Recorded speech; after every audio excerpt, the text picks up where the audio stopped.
vamos a ver hoy día no va a entrar en el parcial, ¿sí?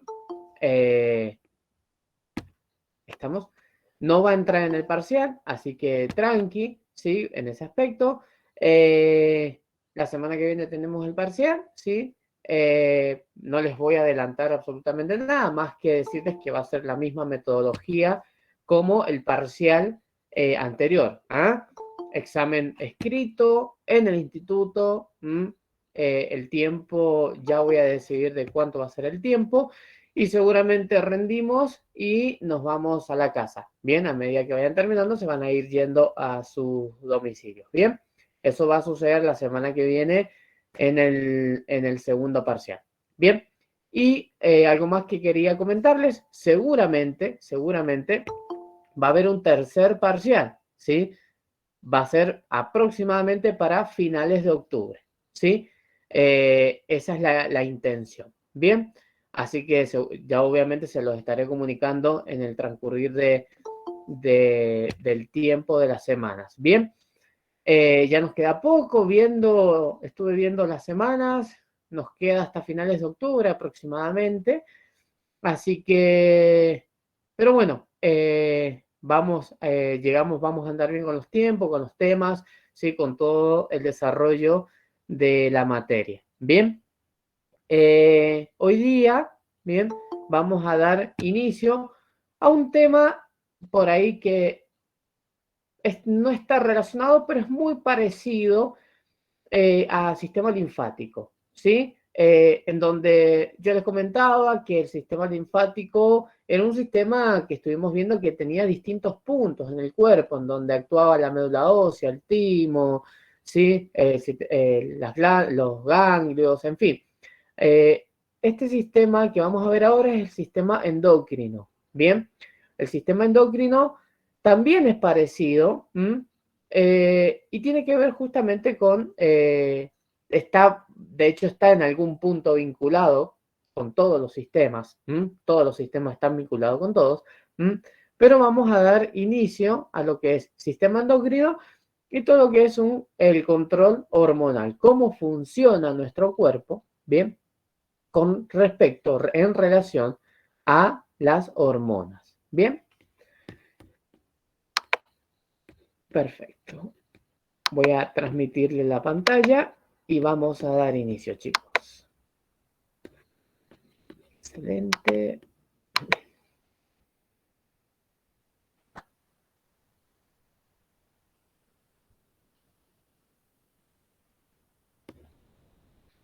Un momento.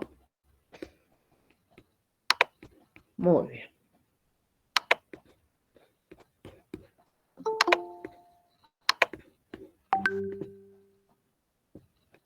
A ver. Ahí estamos. Bien.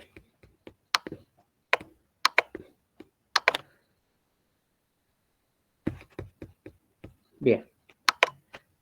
¿Se ve bien, chicos? ¿Logran visualizarlo? Sí, profe. Sí, profesor. Sí, profe. Buenísimo, chicos. Bueno, vamos a dar inicio. Por supuesto que hoy día no vamos a ver todo, vamos a ver una parte, ¿sí? Vamos a verlo por parte, este sistema, así igual como hicimos con sistema linfático, ¿sí? Es un tema corto, ¿sí? También, pero es bastante por ahí un poquito engorroso con el tema de las hormonas, pero es muy, muy, muy interesante realmente poder desarrollarlo, ¿sí? Antes que nada, y antes de que me olvide, cuando terminemos la clase de hoy día, van a tener todo el material en plataforma, ¿sí? Lo van a tener el material en plataforma, después si quieren subirlo al grupo no hay ningún problema, ¿bien? Entonces, si nosotros hablamos de sistema endocrino, hablamos de hormonas, ¿sí?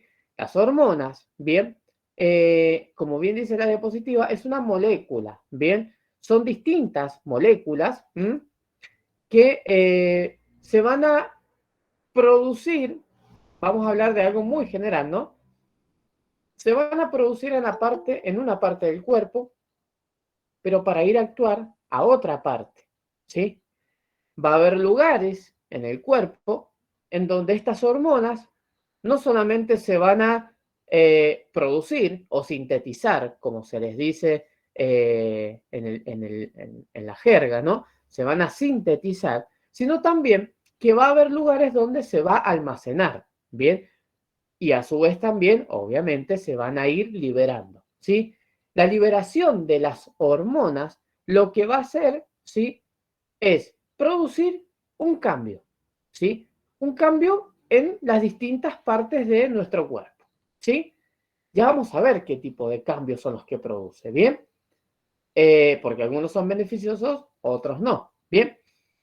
Entonces, eso es una hormona. Una hormona es una molécula mediadora que se libera en una parte del cuerpo, pero regula la actividad de las células en otras partes del cuerpo.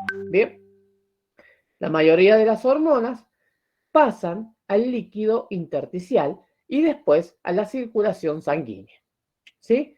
Entonces, acá también relacionamos un poquito lo que estuvimos viendo en la clase pasada, cuando hablamos del sistema linfático, de ese líquido intersticial que se encontraba en el tercer espacio, que tenía distintas propiedades, que vimos el tema de que suelen ver, si lo relacionamos con la inmunidad, decíamos que ese líquido intersticial puede llegar a contener virus, bacteria, algún microorganismo que quiera atacar a nuestro cuerpo, y los ganglios linfáticos nos ayudaban como filtro, ¿no? Para poder atacar a ese punto. Bueno, en este caso, lo que sucede es exactamente lo mismo. Las hormonas, ¿sí? Viajan a través, por las distintas partes de nuestro cuerpo donde son necesitadas, por supuesto, ¿sí? A través de el líquido intersticial, ¿sí? Obviamente, o sea, perdón, me confundí. No viajan a través del líquido intersticial, sino viajan a través de la circulación sanguínea, ¿bien? Viajan a través de la circulación sanguínea. Circulación sanguínea, ¿sí? Que relaciona sistema linfático y Cuando el equipo sistema andaluz circulatorio. Bien, esa es otra generalidad en cuanto a las hormonas. Bien, otras de las propiedades que tiene la hormona. Bien, y por último, la sangre circulante distribuye las hormonas entre las células de todo el cuerpo. Esto es básicamente lo mismo que les dije recién, ¿sí? La sangre que va a circular por todo el sistema circulatorio, ¿sí? Va a ir distribuyendo todas las hormonas a todas las partes del cuerpo, a todas las células del cuerpo para producir, como les dije, distintos cambios. Bien, nuestro cuerpo, bien, y acá viene un poquito eh, cómo se va a dividir, ¿no? Este sistema endocrino, ¿sí? Se va a dividir en dos tipos de glándulas. Cuando yo digo glándulas, no estoy hablando de órganos, sino estoy hablando de una parte, ¿sí? Es un pequeño, una pequeña glándula que no está relacionada con ningún sistema. ¿Mm? Que cumpla funciones en ese sistema es aparte, pero no está relacionado. Por darles un ejemplo, así para que se entienda el concepto, la glándula tiroides se encuentra en el cuello, ¿sí? Se encuentra alojada, ¿no? Anatómicamente, en el cuello, por delante de la tráquea, pero no guarda relaciones respiratorias, ¿sí? No guarda relaciones respiratorias. Tiene una actividad totalmente distinta. Ahora, que produzca algún cambio respiratorio producto de las hormonas que se encuentran en la glándula tiroides, eso ya es otra cosa. Bien, entonces, volviendo al tema, decimos que el sistema endocrino se va a dividir en dos tipos de glándulas. Glándulas exócrinas y glándulas endocrinas. Bien, cuando yo hablo de glándulas exócrinas, estoy hablando de glándulas que producen algún tipo de cambio, ¿no? En el exterior. Como bien lo dice, exócrino, ¿sí? Es más un cambio, ¿sí? Que yo puedo visualizarlo, ¿sí? Eh, entonces, ¿qué sucede en este tipo de glándulas? ¿Sí? Secretan sus productos, o sea, sus hormonas, las van a secretar en un lugar, ¿no? Para que a través de sus conductos, ¿sí? Estas hormonas van a viajar por la circulación sanguínea, como ya les dije, van a llegar a un punto, ¿bien? Y van a estimular la secreción de distintas, o sea, las secreciones de distintos productos, ¿no? Distintos líquidos puede llegar a ser, ¿bien? En las cavidades corporales. ¿Mm? Las glándulas exócrinas, ¿sí? Incluyen, y acá vienen los ejemplos, y acá se puede entender un poquito mejor. Incluyen las glándulas sudoríparas, o sea, el sudor, las glándulas sebáceas, las mucosas y las glándulas digestivas, ¿sí? Y acá voy a hacer un parate, obviamente, y les voy a comentar cómo funciona, ¿sí? Por ejemplo, vamos a tomar uno de los ejemplos, las glándulas sudoríparas, ¿sí? Nosotros en nuestra piel, ¿sí? Habitualmente, o sea, todo el mundo tiene glándulas sudoríparas, ¿sí? Estas glándulas son las que producen el sudor, ¿sí? O sea, perdón, estas glándulas, ¿sí? Son las que eliminan líquido, ¿m?, de nuestro cuerpo hacia afuera, hacia el exterior, a lo que nosotros llamamos sudor. Pero el sudor, ¿sí? Es producto, ¿bien? Es el producto de la combinación de la secreción de unas hormonas, ¿m?, de unas hormonas que producen un cambio. Y obviamente, ¿a qué está relacionado este cambio? ¿Por qué las glándulas sudoríparas tienden a dilatarse para eliminar líquido, ¿sí?, que el cuerpo a lo mejor necesita o no, ¿bien? Pero lo produce en sudor. ¿Por qué se produce el sudor? Justamente tiene que ver con una relación de termorregulación del cuerpo. ¿Qué quiere decir? Si yo, una persona, sale a correr, trotar al parque, va a sudar. Entonces las glándulas sudoríparas, ¿qué van a hacer? Van a alargar ese líquido producto de un intento de regulación de temperatura. Y ese intento de regulación de temperatura está mediado, ¿sí?, está relacionado con la producción de hormonas. Bien, ese es el punto, ¿sí? Que las hormonas van a controlar, bien, la cantidad de sudor, ¿sí? Va a permitir que las glándulas sudoríparas en la piel puedan dilatarse para eliminar, ¿sí?, líquido y así mantener una temperatura interna adecuada frente a los cambios.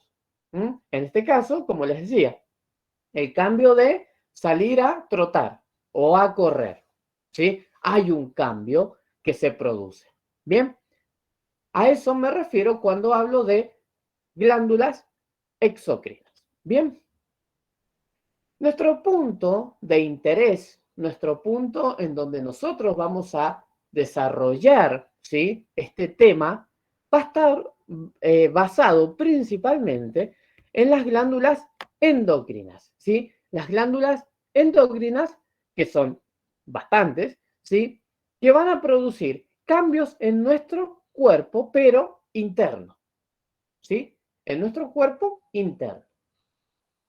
Las glándulas endocrinas, ¿sí?, van a secretar, como bien dice, van a secretar sus productos, o sea, las hormonas las van a secretar hacia el líquido intersticial circundante, ¿sí? ¿Qué pasa? Esas hormonas quedan en el líquido intersticial y van a, ¿para qué? Para que sean captados tanto por sistema linfático como sistema circulatorio y puedan empezar a viajar por todo el cuerpo, ¿sí? Viajan internamente, ¿sí? Para producir distintos cambios. Bien, las glándulas endocrinas, ¿qué incluyen? ¿Sí? ¿Cuáles serían esas glándulas endocrinas?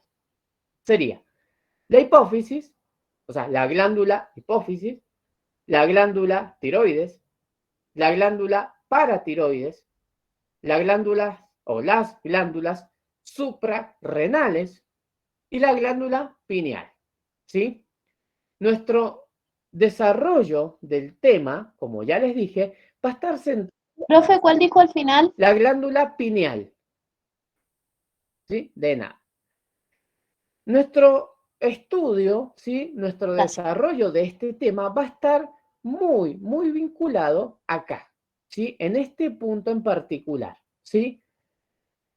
¿Por qué? ¿Sí?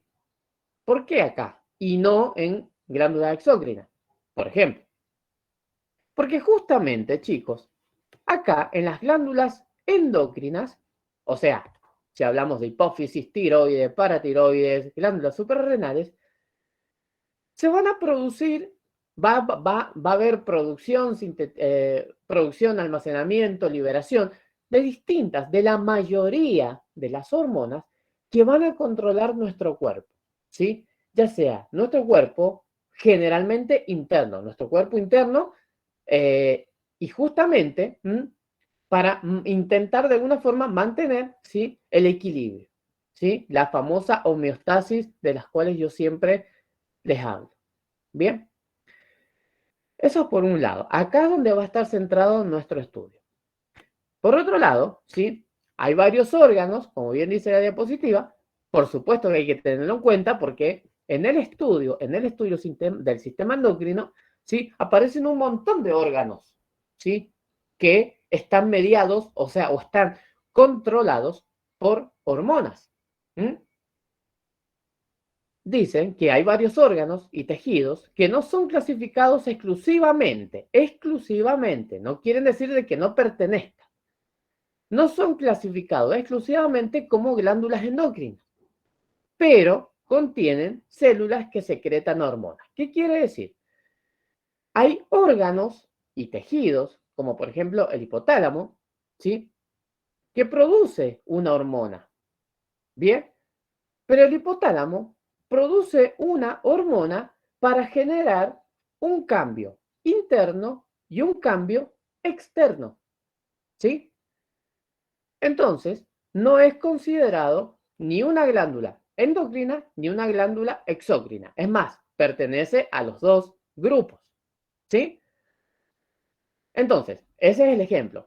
También pasa con el timo, el páncreas, los ovarios. Por ejemplo, hablemos del páncreas. El páncreas produce dos hormonas, insulina, glucagón. ¿Para qué lo hace? Para producir un cambio interno. Pero a su vez, el páncreas genera jugo pancreático. ¿Para qué? Para liberarse al intestino y poder ayudar a la degradación de todas las enzimas alimentarias que fueron degradadas a lo largo de todo el conducto gastrointestinal. Entonces, tienen doble función, ¿sí? Entonces, no se los considera ni de uno ni de otro, pero para que tengan en cuenta que estos órganos, los que están expuestos acá, funcionan de esta forma, tanto en actividades eh, exocrinas como actividades endocrinas. Bien, acá por supuesto, todos los órganos que les nombré acá, los vamos a encontrar aquí, ¿sí? Por eso es que el sistema endocrino no es un sistema cerrado, no es un sistema único, ¿bien? Produce distintos cambios en todo, ¿sí? En todo el cuerpo, ¿bien? Esta secreción hormonal, ¿sí? Hay un control de secreción, ¿sí? Tiene que haber un control de secreciones hormonales. Porque, ¿qué pasaría si no tuviera un control de secreciones? Habría muchos cambios que no puedan revertirse. Como yo les comentaba la clase pasada, ¿sí? Supongamos que una persona tiende a llorar. Llorar, ¿sí? El acto de llorar está mediado bajo un control o sea, mediante una secreción hormonal que se da en un lugar específico, ¿no? Pero si yo no tuviera un control de esa secreción de hormonas que a mí me está produciendo el llanto, yo estaría llorando todo el tiempo, no podría controlarlo, ¿sí? Por eso es que existe un control de secreción hormonal. ¿Cuál es? ¿Sí? Está regulado. ¿Mediante quién? ¿Quiénes son los involucrados? ¿Sí? Son, primero, el sistema nervioso, por supuesto. El sistema nervioso central es el que está, obviamente, quien regula de alguna u otra forma, ¿sí? El control hormonal, el control de las secreciones hormonales, ¿sí? El sistema nervioso es como el primero. Segundo, los cambios químicos en la sangre, ¿sí? Por ejemplo, yo tengo un aumento de los glóbulos blancos en sangre. Por darles un ejemplo muy rápido. Tengo un aumento de glóbulos blancos, perdón, o leucocitos, en la sangre. Lo que me va a producir, ¿sí? Es la activación del sistema inmunitario. Y como reacción, ¿qué sucede? Fiebre, ¿sí? Y la termorregulación está controlado por un lugar.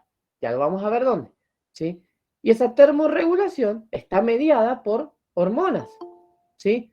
Entonces, a eso se refiere cuando hay cambios químicos en la sangre. Bien. Y por último, quienes controlan las hormonas, o sea, la secreción de las hormonas, son otras hormonas, ¿sí? Hay hormonas que se almacenan en una parte del cuerpo y esperan que otra hormona se active para que ellas puedan activarse, ¿sí? Eso sería la regulación, otro tipo de regulación, ¿sí? Que es cuando se produce la secreción hormonal, a través de otras hormonas también. Entonces, como les dije, vamos a hablar puntualmente, ¿sí? De las glándulas endocrinas. ¿Y qué hormonas son las que producen? ¿Qué hormonas son las que secretan? Bien, vamos a empezar, ¿sí? Por el famoso, ¿sí? Es muy famoso porque obviamente que ya lo hemos visto o lo hemos nombrado, el hipotálamo, ¿sí? Por un lado, tenemos el hipotálamo y a su vez, también trabajando de la misma forma, está la glándula hipófisis, ¿sí? Como bien dice la diapositiva, durante mucho tiempo se consideró la hipófisis o glándula pituitaria, ¿sí? Como la glándula endocrina maestra. ¿Qué quería decir? Que antes se consideraba que la glándula hipófisis era la única que producía hormonas para distintos cambios en el cuerpo, ¿sí? Pero obviamente que después se descubrió que el hipotálamo también trabaja a la par. De hecho, uno depende del otro, ¿sí? Entonces, se estudió, se sabe hoy día que los dos trabajan en conjunto para producir, chicos, para producir la cantidad total, ¿sí? De 16 hormonas, ¿sí? La mayoría, todas, o sea, la mayoría de las hormonas son producidas, secretadas y almacenadas en estos lugares, ¿sí? Como viene la diapositiva, las células en el hipotálamo sintetizan al menos 9 hormonas y la glándula hipófisis secreta 7. Juntas, estas 16 hormonas juegan papeles importantes. ¿Dónde? En la regulación de todos los aspectos del crecimiento, el desarrollo, el metabolismo y la homeostasis, ¿sí? O sea, todas las actividades que nosotros vamos desarrollando a lo largo de la vida está controlado principalmente, ¿sí? Por estas dos glándulas, ¿sí? El hipotálamo y la glándula hipófisis. ¿Bien? Vamos un poquito más adentro, ¿sí? Y vamos a hablar, ¿sí? Puntualmente de la hipófisis. La glándula hipófisis es una estructura con una forma de un poroto, ¿sí? Aproximadamente. Mide alrededor de 1,5 centímetros de diámetro y descansa en la fosa hipofisiaria, de la silla turca del hueso efenoide. Cuando nosotros vimos cráneo, allá por la primera clase, vimos el famoso base del cráneo. La base del cráneo estaba conformada por el hueso efenoides en parte, ¿no? Y en ese hueso efenoides teníamos un huesito que sobresalía, como una silla turca, una silla baja, ¿sí? En esa silla, ¿no? Entre comillas, ahí es donde va a descansar, donde se va a ubicar la hipófisis, ¿sí? Entonces, ¿qué sucede? Si yo les doy un ejemplo, se me ocurre en este momento, que estamos en algún momento, chicos, cuando yo tenía, por ejemplo, una fractura de la base del cráneo, ¿sí? Si yo tengo una fractura de base del cráneo en un paciente, ¿sí? Existe la probabilidad de que la hipófisis, por ejemplo, eh, o sea, se pueda lastimar, o sea, se pueda romper, ¿sí? Se pueda partir, puede haber una hemorragia, ¿sí? Una pérdida, ¿sí? De sangre, una pérdida sanguínea en la hipófisis, lo que provocaría, ¿no? Que la hipófisis, en este caso que se encuentra ahí en esa silla turca, ¿no? En ese hueso efenoides, lo que me produciría es un cambio hormonal intenso, ¿m? En el cuerpo, distintos cambios. Por ejemplo, ¿cómo uno sabe si la hipófisis está dañada o no cuando yo tengo una fractura de base de cráneo? Cuando yo empiezo a ver cambios en el paciente, ¿sí? Como por ejemplo, llega un día y tiene 40 grados de temperatura y a las 2 horas tengo 34 grados de temperatura. Pasamos de la hipertermia a la hipotermia en 2 horas, en 4. Es irrelevante el tiempo, ¿sí? Por darles un ejemplo. Puede pasar que el paciente no orina, ¿sí? No orina absolutamente nada en la mañana y en la tarde orina 3 litros. Lo que me está diciendo, ¿sí? O, ¿qué sucede? Otro ejemplo, muy visual, el paciente con escalofríos, ¿sí? Toda la piel erizada, ¿sí? Lo que está pasando, ¿sí? Es que la hipófisis o el hipotálamo, en su defecto, fueron dañados, ¿sí? Por, en este caso, una fractura de la base del cráneo, ¿sí? Entonces yo tengo que hacer una tomografía y ver qué puedo recuperar, qué se puede hacer en este caso, ¿sí? Pero para que se entienda un poco que la hipófisis, tanto la hipófisis como el hipotálamo, producen hormonas, ¿m? Que producen cambios normales en nuestro cuerpo. Y cuando hay un daño, ¿m? Empieza a pasar todo esto que yo puede llegar a pasar, todo esto que yo les estoy comentando, ¿sí? Entonces, volvemos. La hipófisis está unida al hipotálamo mediante un tallo, ¿sí? Un infundíbulo, ¿bien? Y tiene 2 lóbulos separados. La hipófisis tiene 2 lóbulos separados. Un lóbulo anterior y un lóbulo posterior, ¿sí? Entonces, el lóbulo, acá tengo el hipotálamo por encima, ¿sí? De la hipófisis. Este cuello, que parece como un cuellito, es el infundíbulo, bien, el tallo que le llaman, y acá, ¿sí? Tengo un lóbulo y otro lóbulo. El lóbulo anterior, ¿sí? Este lóbulo que yo le estoy mostrando, se le denomina lóbulo anterior o adenohipófisis, ¿sí? Y el lóbulo posterior, ¿sí? El lóbulo posterior, bien, se le denomina lóbulo posterior o neurohipófisis, ¿sí? Eso tiene que ver con la actividad hormonal, ¿sí? Que se produce aquí, ¿sí? Bien. El lóbulo anterior de la hipófisis, también llamado adenohipófisis, constituye aproximadamente el 75% del peso total. O sea que la adenohipófisis es mucho más pesado que la neurohipófisis, ¿sí? En cuestiones de peso. ¿Bien? Acá, ¿sí? Antes de pasar, ¿no? A qué tipo de hormonas son las que se producen, ¿sí? En este punto en particular, ¿sí?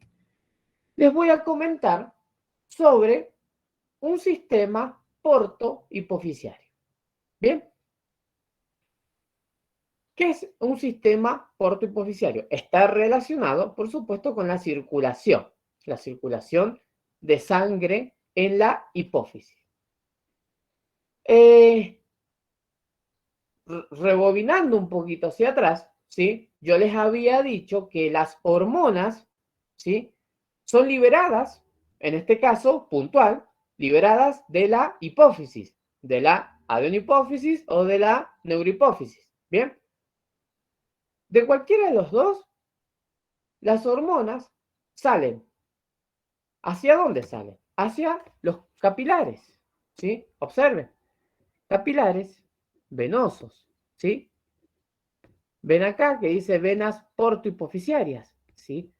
Venas portohipofisiarias, arteria hipofisiaria superior, ¿bien? Venas hipofisiarias posteriores, o sea, tengo las posteriores y las anteriores, ¿bien? Entonces, habitualmente, ¿sí? Si yo, normalmente, ¿cómo trabaja nuestro cuerpo? ¿Sí? En relación a la circulación. ¿Cómo trabaja? La sangre, ¿sí?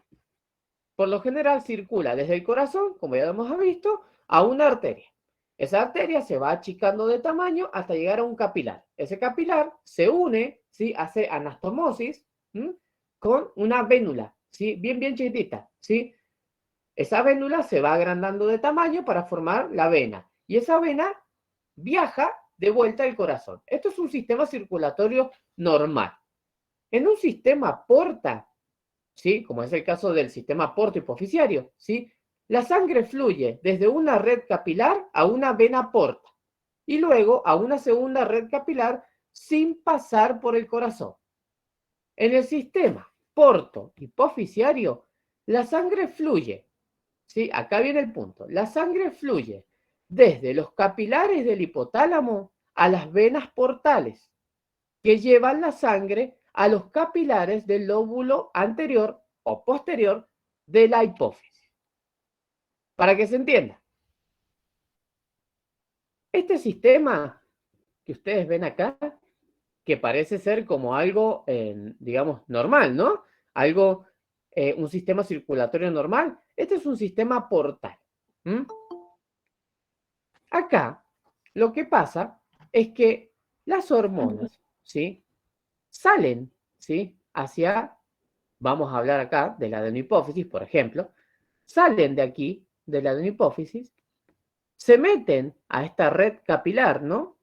A este plexo secundario del sistema portohipofisiario, como bien dice ahí, salen y van a viajar, ¿sí? Hacia la arteria hipofisiaria superior. Y de la arteria hipofisiaria van a volver de vuelta. Y es un camino de ida y de vuelta, de ida y de vuelta. ¿Sí? Viajan en este lugar. ¿Mm? No necesita pasar por el corazón. ¿Mm? Pero ahora surge la pregunta, si es un sistema que es cerrado, en donde por supuesto que yo necesito mantener una circulación sanguínea permanente, ¿no? ¿Por qué no viaja al corazón? ¿O por qué no viaja a un sistema sanguíneo, a la circulación sanguínea normal? ¿Mm? Justamente, justamente porque tiene que ver, como yo les dije recién, las hormonas, ¿sí? Van a liberarse cuando sean necesarias. ¿Mm? Cuando realmente son necesarias para producir un cambio, en ese punto son liberadas. Pero mientras tanto, mientras no estén digamos, no se las necesite, ellas se quedan ahí. No puede pararse este sistema, ¿sí? Es un sistema portohipoficiario, como bien se los dije, que no puede frenarse y arrancar cuando se necesite. No, es permanente la producción de hormonas. Por supuesto que estas hormonas, en algunos puntos, para eso existen otros lugares en donde se van a almacenar. Entonces, rebobinando un poco, la hipófisis tiene dos lóbulos, anterior y posterior. Estos dos lóbulos van a estar interconectados con el hipotálamo también, obviamente, en una red capilar propia, una red circulatoria capilar, porque es bien pequeña, ¿sí? Propia, en donde van a circular ahí dentro las hormonas, ¿sí? Se van a almacenar en algún lugar y cuando sean necesarias se van a liberar, cuando se las necesite. ¿Bien? Entonces, acá vamos a hablar puntualmente, y acá ya salimos del sistema circulatorio, y vamos a hablar de qué tipo de hormonas son las que van a empezar a secretarse y qué tipo de actividad son las que van a producir en el cuerpo. ¿Bien? Entonces, rebobino un poquito, siempre para que se intenten, o sea, nos conectemos. Tenemos hipófisis. La hipófisis tenía un lóbulo anterior, un lóbulo posterior. El lóbulo anterior se lo denomina adenohipófisis. El, la hipófisis posterior, el lóbulo posterior, se denomina neurohipófisis. ¿Bien? Vamos a hablar ahora del lóbulo anterior, ¿sí? De la adenohipófisis. ¿Bien? De este lóbulo, ¿sí? Vamos a hablar puntualmente acá. ¿Qué es lo que sucede en este espacio? ¿Bien? En este lóbulo, ¿sí? Existen cinco tipos de células, ¿sí? ¿Cuáles son esos 5 tipos de células? Son las células somatotropas, tirotropas, gonadotropas, lactotropas y corticotropas. ¿Bien? Juntas estas 5 células, ¿bien? Van a producir, producir 7 hormonas. ¿Bien? Estas 5 células van a producir 7 hormonas. ¿Cuáles son estas hormonas? Vamos a empezar por la primera. Las células somatotropas, que eran las primeras en la lista, van a secretar una hormona, la famosa hormona de crecimiento, ¿sí? La HGH, ¿bien? O, como se denomina, somatotropina, ¿sí? Es una hormona natural, ¿sí? Que se secreta. Y ahora voy a pararme en este punto para darles una pequeña explicación, cómo funciona esta hormona, ¿no? Entonces, imaginen que nosotros todos hemos pasado, ¿sí? Por la famosa pubertad. En algunos casos, la pubertad llega antes, en la edad, ¿no? Como en otros casos, ¿sí? Llega un poco más tarde. Hay un rango, ¿sí? Un rango de edad en donde aparece la pubertad. En donde, ¿qué sucede en la pubertad? Se producen cambios en el crecimiento humano, ¿sí? Principalmente, ¿sí? En el crecimiento de centímetros, de metros, ¿no? ¿Qué sucede? El famoso, ¿sí? Cuando nosotros decimos, pegué un estirón. A los 15 años yo pegué el estirón, ¿sí? Justamente esto tiene que ver con esta hormona, que en este rango de edad, ¿no? Hasta aproximadamente 25 años, ¿sí? Es una edad, son 10, 15 años aproximadamente, en donde la producción de esta hormona se encuentra a flor de piel. ¿Qué quiere decir? Está en aumento permanentemente. ¿Mm?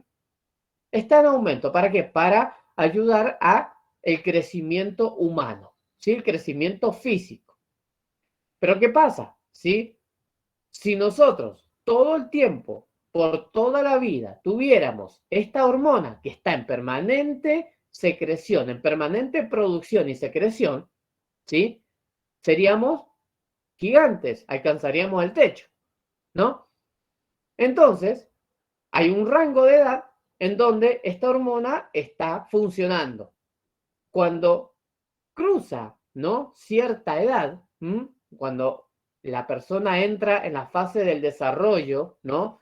De crecimiento en lo que es adulto joven, ¿sí? Ya esta hormona empieza a bajar un poquito los decibeles, la producción y la secreción de estas hormonas empiezan a disminuir un poquito. ¿Bien? Por eso dice que hasta los 25 años tenemos tiempo de crecer.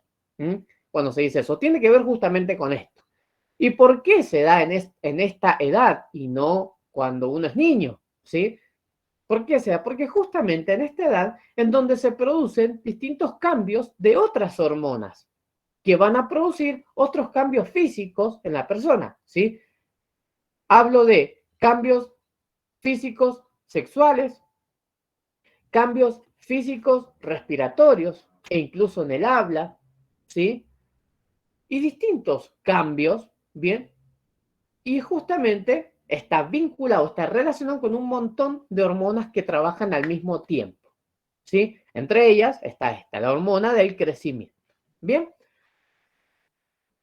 Esa es la primera hormona que se produce en la adenohipófisis, ¿bien? La segunda hormona, ¿sí? Que se produce son la célula que produce la hormona, las tirotropas, ¿sí? Las células tirotropas van a secretar una hormona que se llama tiroestimulante, TSH. Es conocida, ¿sí? Es una hormona muy conocida. La TSH controla las secreciones y otras actividades en la glándula tiroides. Entonces, en este punto, ¿sí? Yo digo que la TSH se va a originar en la adenohipófisis, ¿sí? Se origina aquí, pero se va a trasladar ¿a dónde? A la tiroides, a la glándula tiroides. La glándula tiroides es otra glándula endocrina que ya vamos a hablar más tarde, ¿sí? Esta glándula, ¿no? O sea, la glándula tiroides recibe la TSH, ¿sí? ¿Y para qué la recibe? Justamente, yo les dije al principio, ¿sí? Que el control hormonal, ¿sí? Estaba regulado ¿por quién? Por otras hormonas también. Entonces, ¿sí? En este punto es donde se produce eso, ¿sí? La TSH llega a la tiroides para almacenarse y producir la secreción de otras hormonas a el cuerpo, ¿sí? La TSH no viaja en el cuerpo a menos que esté activada. ¿Bien? Ese es el punto. ¿Bien? La tercera célula, ¿sí? Las gonadotropas, van a secretar dos hormonas, ¿sí? Por un lado, la hormona folículo estimulante, la FSH, y la hormona luteinizante, la LH, ¿sí? Tanto la FSH como la LH actúan sobre las gónadas, que producen, ¿sí? Este tipo de hormonas. Van a estimular la secreción de estrógenos y progesterona y la maduración de ovocitos en los ovarios. O sea, en la mujer, ¿sí? Estas dos hormonas están presentes, ¿sí?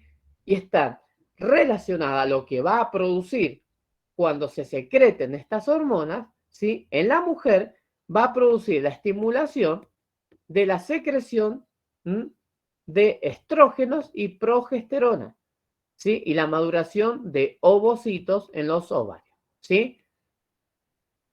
Eso por un lado. Y en el hombre también existen estas dos hormonas, que ¿qué es lo que me van a producir en este caso? ¿Sí? Es la estimulación, ¿sí? De la producción de esperma y la secreción de testosterona en los testículos, ¿sí? Está relacionado con esto, ¿sí? O sea, estas dos hormonas están tanto en la mujer como en el hombre, ¿sí? Bien, vamos a la cuarta célula, ¿sí? Las lactotropas, ¿sí? Las lactotropas secretan esta hormona, la prolactina, la PRL, ¿bien? Que produce esta hormona la iniciación de la producción de leche en las glándulas mamarias, ¿bien? O sea, que esta hormona está vinculada, ¿sí? Principalmente a la actividad de producción de leche en la mujer. Ahora yo les hago una pregunta. ¿Piensan ustedes que esta hormona se encuentra también en el hombre? ¿Sí o no? ¿Qué piensan? Sí, profe. Sí, sí, yo digo que sí. Sí, Sí, profe. bien, Sí, en los fisiculturistas, cuando sí. toman hormonas de crecimiento, Ujú. si no toman un regulador de hormonas, también empiezan a alargar, A alargar producir leche por leche los pezones. en las Ajá, glándulas mamarias. sí, sí. Bien, Es más, tiene excelente, la formación de pezón y todo. Se le exacto. hace así. Excelente, excelente ejemplo, ¿sí? En donde, ¿sí? Se visualiza que realmente no quiere decir que el hombre, ¿sí? En sí, no tenga esta hormona activa. Sí la tiene, en mucho menor cantidad, ¿no? En porcentaje que la mujer. Eso es de cajón, eso sí se sabe, ¿no? Pero en realidad, ¿sí? Lo que está inhibido, ¿no? Lo que está inhibido, pero no anulado, ¿sí? Justamente es la glándula mamaria. La glándula mamaria del hombre no está desarrollada, ¿sí? Esa es la diferencia con la glándula mamaria de la mujer, que sí está desarrollada en su totalidad, ¿sí? Y tiene todos los componentes e incluso toda la circulación para que la leche pueda, ¿sí? Ser exteriorizada, o sea, producida y exteriorizada. En el caso del hombre, en realidad la hormona está, pero, ¿sí? La glándula mamaria del hombre, ¿sí? Está inhibida. ¿Mm? No está desarrollada. ¿Mm? Pero que existe la posibilidad, sí, como bien comentó el compañero, ¿sí? Que de hecho, muy buen dato porque yo no lo sabía. ¿Mm? Así que está bueno saber esas cosas que sí el hombre en algún punto puede, aunque parezca loco, puede producir leche. ¿Mm? Ahora, que tenga las propiedades de la leche como lo tiene la leche materna, no lo sabría decir realmente, me queda dando vueltas ahí en el tintero. Y por último, tenemos las células corticotropas, ¿sí? Las corticotropas van a secretar, ¿sí? Una hormona que se llama adrenocorticotropa, la ACTH, ¿sí? ¿Qué va a hacer esta hormona? Va a estimular a la corteza suprarrenal.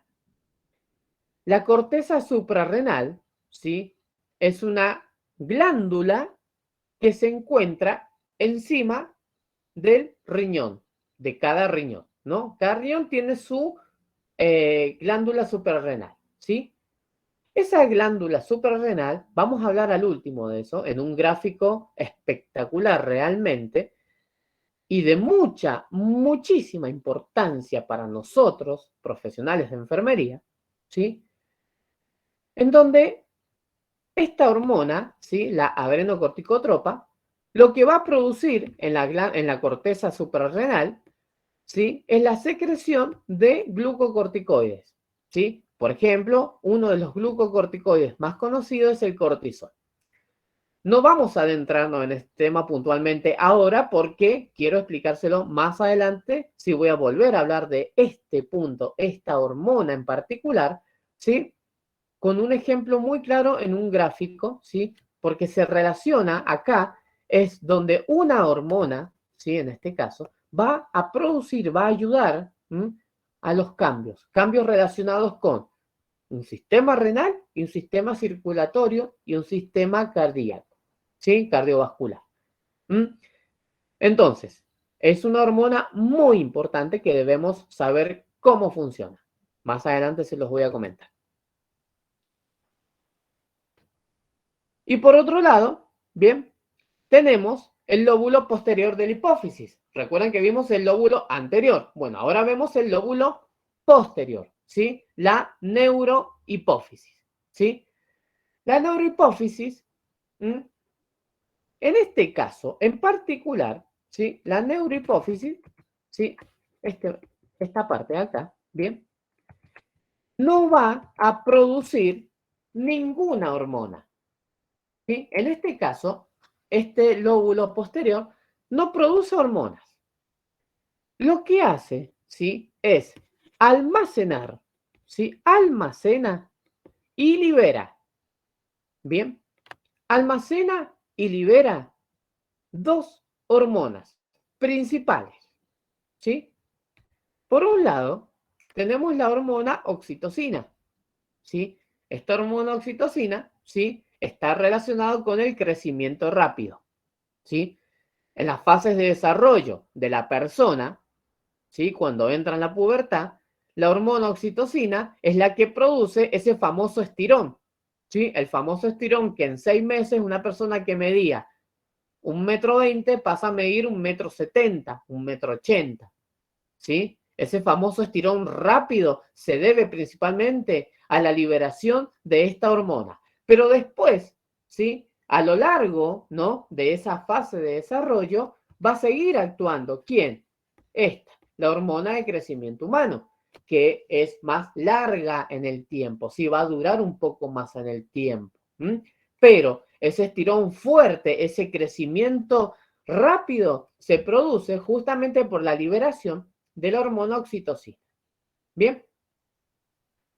Y la otra hormona, ¿sí? Que se va a liberar, ¿sí? La otra hormona que va a liberar, y acá obviamente, ¿sí? Que viene un gran debate, ¿sí? La hormona antidiurética, ¿sí? Yo a la hormona antidiurética, por supuesto que no solamente de la importancia que le doy, sino que es muy hablada, ¿sí? Es muy, digamos, nosotros podemos visualizar un montón de cosas en el cuerpo, ¿sí? En los pacientes que nosotros atendemos, principalmente en la guardia, principalmente, ¿sí? Entonces, vamos desde el punto cero. La hormona antidiurética, ¿sí? O ADH, ¿sí? También es llamada vasopresina, ¿sí? La vasopresina o hormona antidiurética, sepan que se ha logrado poder extraerla del cuerpo y producir una medicación. Nosotros utilizamos en pacientes que están con digamos, un problema cardíaco producto de un problema renal, podemos utilizar vasopresina, ampollas de vasopresina, para colocarlo endovenoso y, bueno, producir distintos cambios. No nos vamos a poner a hablar puntualmente de eso, ¿sí? Pero, obviamente, los invito, si quieren leer para qué funciona la vasopresina, y van a entender un montón de cosas también que está relacionado con esto. ¿Bien? La hormona antidiurética, ¿sí? Se produce acá en la neurohipófisis. Perdón, se almacena, no se produce, se almacena. La antidiurética, ¿sí? Hablemos de lo que sería, ¿no? ¿Cómo funciona? Un antidiurético es una sustancia que disminuye la producción de orina, ¿sí? O sea, esta hormona lo que me va a producir a mí es que yo no pueda orinar, ¿sí? Va a disminuir la producción de orina. Entonces, primera regla, la hormona antidiurética, ¿sí?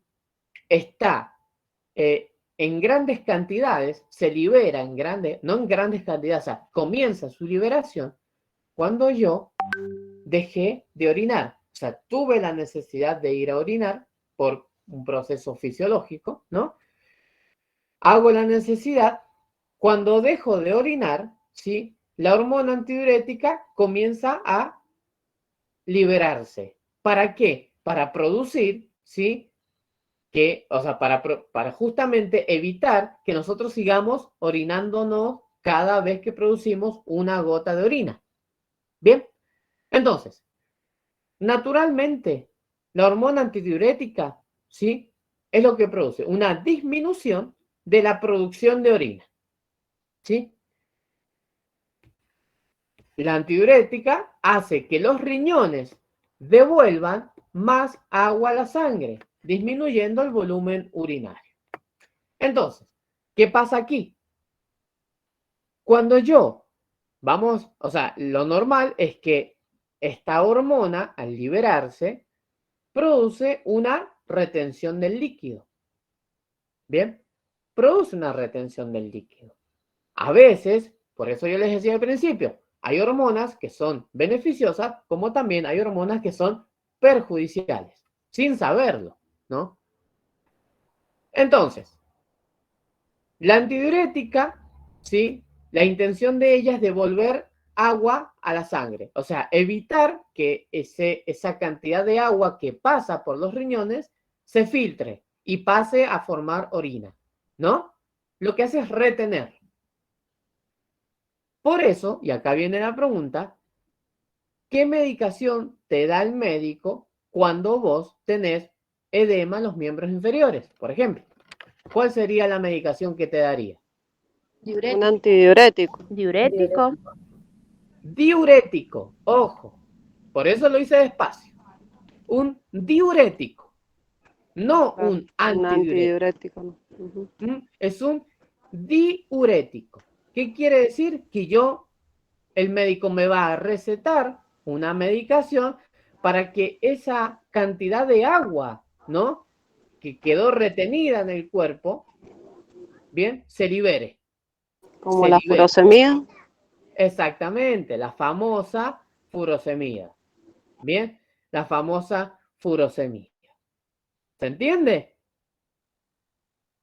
Y acá viene algo, digamos, siguiendo, ¿no? En la línea, ¿sí? Siguiendo en la línea, la furosemida lo que va a producir justamente que los riñones no filtren, ¿sí? Ningún tipo de contenido sanguíneo. O sea, no vuelva, o sea, que va a filtrar, ¿sí? Y no va a reabsorber, eso yo ya se lo expliqué cuando vimos sistema renal, ¿sí? No reabsorbía, bloqueaba, ¿no? Esos canales colectores, el asa de Henle, todo eso se bloqueaba para que todo el líquido salga hacia afuera, se forme orina, ¿sí? Y la orina viene en cantidades agobiantes de proteína, glóbulos rojos, de todos los contenidos de sodio, de potasio. ¿Es beneficioso esa medicación? Sí, porque obviamente me va a disminuir la cantidad de agua que está contenida en el cuerpo, en el líquido, en el tercer espacio, el líquido intersticial, el famoso edema, ¿no?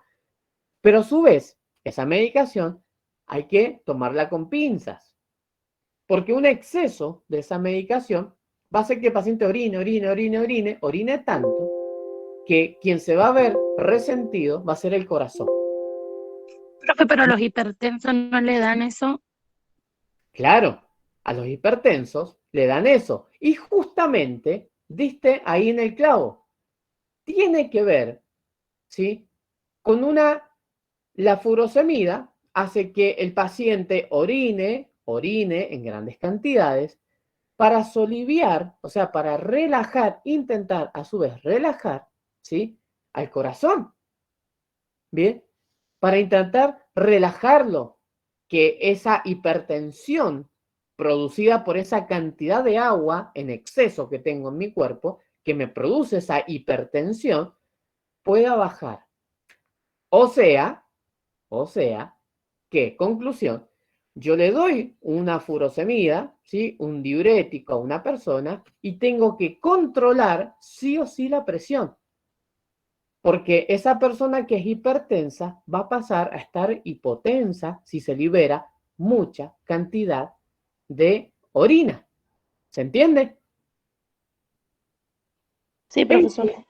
Ese es el punto. Y ustedes me dicen, bueno, a ver, ¿por qué me paro en este punto? Y se los explico así con un montón de ejemplos. Porque esto es lo que ustedes van a ver. ¿Sí? Esto es lo que ustedes van a ver. Y de acá salen todas o la mayoría, ¿no? De las actividades de enfermería. Y no estoy hablando de una guardia hospitalaria. O sea, lo pongo como ejemplo. También estoy hablando de algo que ustedes pueden ver en sus casas, con un papá, con una mamá, con un hermano que tiene hipertensión y le dan furosemida, hidroclorotiazida, por ejemplo, ¿sí? Algún diurético, ¿sí? Para que vean y recapaciten y digan, ah, puede que la presión se estabilice, y que el edema disminuya, pero tengo que tener mucho cuidado porque la presión puede disminuir demasiado, más de lo normal. Por eso es que se le toma con pinza a lo que es los diuréticos. No se les da un diurético así porque sí a cualquier paciente o a cualquier persona. Se tiene que evaluar un montón de cosas, entre ellas la función renal, cómo está funcionando ese riñón. ¿Sí? Es todo un tema muy, digamos, como les dije, no sé si es engorroso o no, pero todo guarda relación. Y este punto, chicos, de la hormona antidiurética, de la vasopresina, lo vamos a ver cuando les muestre cómo también actúa, se relaciona, ¿sí? La glándula suprarrenal. Cómo funciona también la glándula suprarrenal. Eso lo vamos a ver un poquito más adelante. Y voy a volver a este tema, o sea, lo vamos a volver a retomar. Hasta ahí, bien. ¿Qué sucede? ¿No? Esto no, ojo, no es a modo de ejemplo, más allá de que sea un ejemplo muy particular, pero es un ejemplo que a nosotros nos activa también como futuros profesionales a pensar, a tener criterio de evaluación de un paciente. En ausencia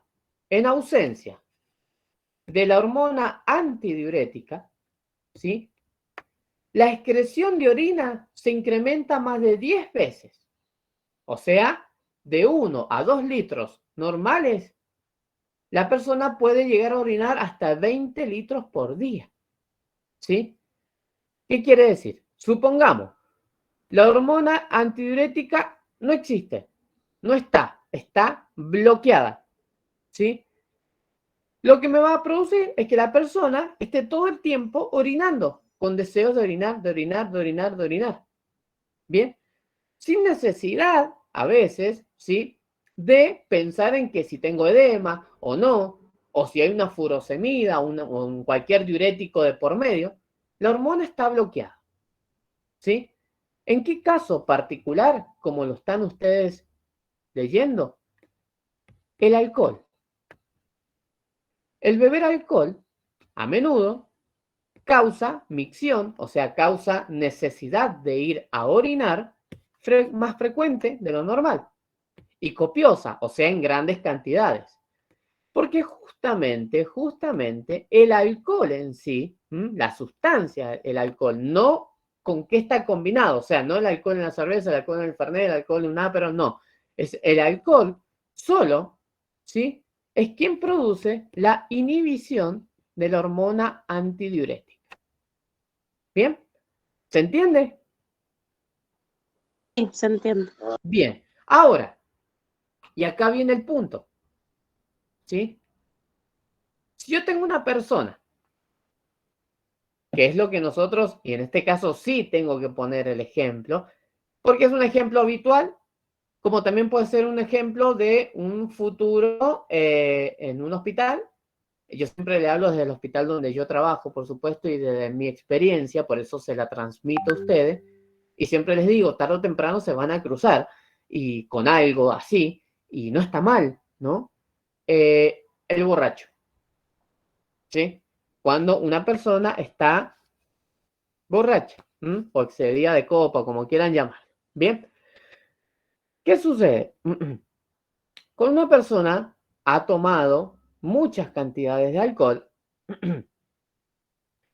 ha orinado muchas veces, frecuentemente, ¿sí? Y en grandes cantidades. Justamente lo que hace, ¿sí? Esta propiedad, ¿no? Del alcohol es bloquear esa hormona antidiurética. Entonces, al bloquearla, ¿sí? La persona va a ir a orinar. A tal punto, ¿sí? Que el corazón, ¿sí? Empieza, recuerden, como ya lo hemos visto en otra clase, que el corazón, cuando nuestro sistema se encuentra comprometido, va a actuar, va a liberar, ¿sí? Un volumen sanguíneo en dos lugares principales, en dos lugares muy, muy primordiales, que serían, por un lado, los riñones y por otro lado, ¿sí? Nuestro encéfalo. ¿Bien? Entonces, lo que sucede, ¿sí? Cuando una persona, ¿sí? Ha bebido alcohol en exceso, ¿bien? Y al orinar muchas veces, ¿sí? El cuerpo, ¿sí? Empieza a perder mucho líquido. El corazón se empieza a forzar de más para poder mantener los órganos vitales, ¿sí? Activos. Pero al encéfalo le empieza a llegar menos cantidad de volumen sanguíneo. Bien, entonces ese volumen sanguíneo que llegó al encéfalo, ¿sí? Empieza a producir cambios. Es poco en cantidad, es muy, muy poco el volumen sanguíneo que llega. Bien, entonces ese volumen sanguíneo, ¿sí? Empieza al ser, digamos, muy poca la cantidad que llega, empieza a producir cambios. Y acá es donde nosotros podemos ver a la persona que está mareada, con pérdida de conocimiento, ¿sí? Por eso a veces la persona cuando despierta el otro día, en algunos casos, no es que siempre sucede así, por supuesto, ¿sí? No se acuerda de lo que sucedió la noche anterior o el día anterior, ¿sí? Previa ingesta de grandes cantidades de alcohol, ¿sí? E incluso, en algunos casos, por eso les digo también que es importante saber esto, porque en algunos casos, ¿sí? Nos trasladamos a lo que sería el famoso, el coma alcohólico, ¿sí? En donde por un tiempo determinado, ¿sí? El encéfalo deja de recibir un volumen sanguíneo adecuado, y el cuerpo se desploma, hasta el punto que obviamente, ¿sí? Requiere es una emergencia, ¿sí? Para tratarla, ¿bien? Y aquí salen, ¿no? ¿Qué hacemos? ¿Cómo tratamos a estas personas? ¿Sí? Justamente, nosotros habitualmente, ¿sí? Se da en cualquier servicio de urgencias, nosotros lo que hacemos es colocar una vía periférica de gran calibre, ¿sí? Un gran calibre de vía periférica y empezamos a pasar, ¿no? Grandes cantidades de solución fisiológica, solución dextrosa, solución Ringer lactato. Siempre se va alternando, no se coloca una sola, sino que se colocan varias. El motivo de esto justamente es aumentar de alguna forma ese volumen sanguíneo para que el corazón empiece a bombear mucha más sangre hacia todos los sistemas. ¿Bien? Y a su vez, el alcohol se va eliminando, ¿sí? Se va eliminando por la orina. Por eso, a los pacientes que ingresan, ¿sí? Con un coma alcohólico o en un grado de alcoholemia importante con pérdida de conocimiento, dos acciones de enfermería muy importantes, vía periférica y sonda vesical, para controlar la cantidad de líquido que yo ingreso al paciente y la cantidad de orina que está saliendo y saber si realmente el tratamiento inicial está funcionando.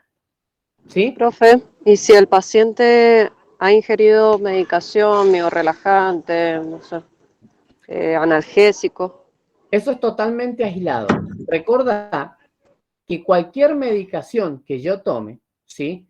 Si yo tengo un sistema renal, ¿no? Si yo tengo unos riñones que no están filtrando absolutamente nada, ¿sí? Toda esa medicación se va a eliminar, no va a producir ningún cambio, ¿sí?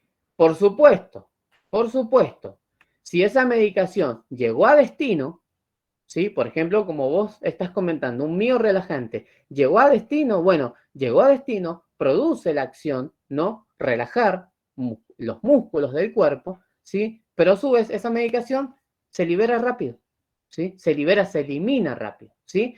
Es aislado, digamos, todo lo que suceda después, digamos, con la ingesta, ¿sí? De distinta medicación o incluso comida o lo que fuere, ¿sí? Que el paciente ingiera, queda totalmente aislado, ¿sí? O sea Y que no puede producir un paro respiratorio, digamos, en el ¿cómo? transcurso de ese tiempo.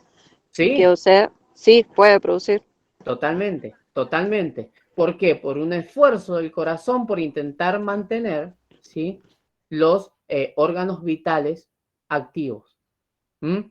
Y al no poder lograrlo, se produce una caída, ¿no? de la conciencia del paciente, ¿sí? Entramos en un coma alcohólico, ¿no?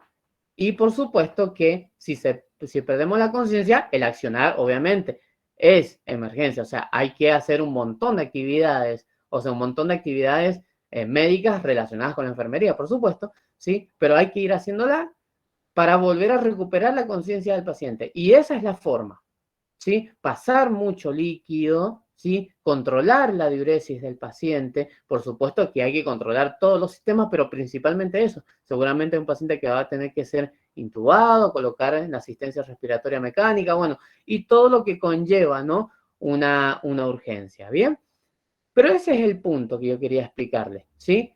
A ver, no es la intención, trato de explicarles cuál es el accionar de esta hormona y por quién puede ser bloqueado, ¿m? De una actividad que nosotros normalmente, ¿sí? Podemos realizar, ¿sí? Lo cual no quiere decir que si nosotros salimos un fin de semana nos podemos agarrar un coma alcohólico, ¿sí? Puede llegar a ser si hay un exceso, ¿m? Un exceso, pero mucho exceso, ¿se entiende? Bien, perfecto. Bueno, ¿hasta ahí se entendió, chicos? Sí, se entendió. Sí, Profe. Bien, excelente. Hasta acá vamos a llegar por hoy día, ¿sí? La semana que viene tenemos el parcial y la próxima semana vamos a cerrar con sistema endocrino, ¿sí? Vamos a hablar de lo que están viendo ustedes en pantalla, ¿sí? Vamos a hablar de lo que es la tiroides, todas las hormonas que se producen y cómo se van produciendo los cambios, ¿sí? La forma de explicar este tema es justamente como lo estamos haciendo, ¿sí? Explicar cada hormona, qué cambio produce en el cuerpo, ¿sí? Y obviamente siempre, siempre va a estar relacionado con nuestra profesión, ¿sí? De no ser así, debería explicar hormona por hormona, ¿sí? Y cada accionar de cada una. Pero vamos a apuntar, ¿sí? A las hormonas que nos relacionan a nosotros para poder trabajar, ¿sí? Tener un criterio nosotros a futuro, ¿bien? Entonces, chicos, nos vemos la semana que viene en el instituto para rendir el parcial. ¿Bien? Chao, profe, nos vemos Que en tengan el parcial.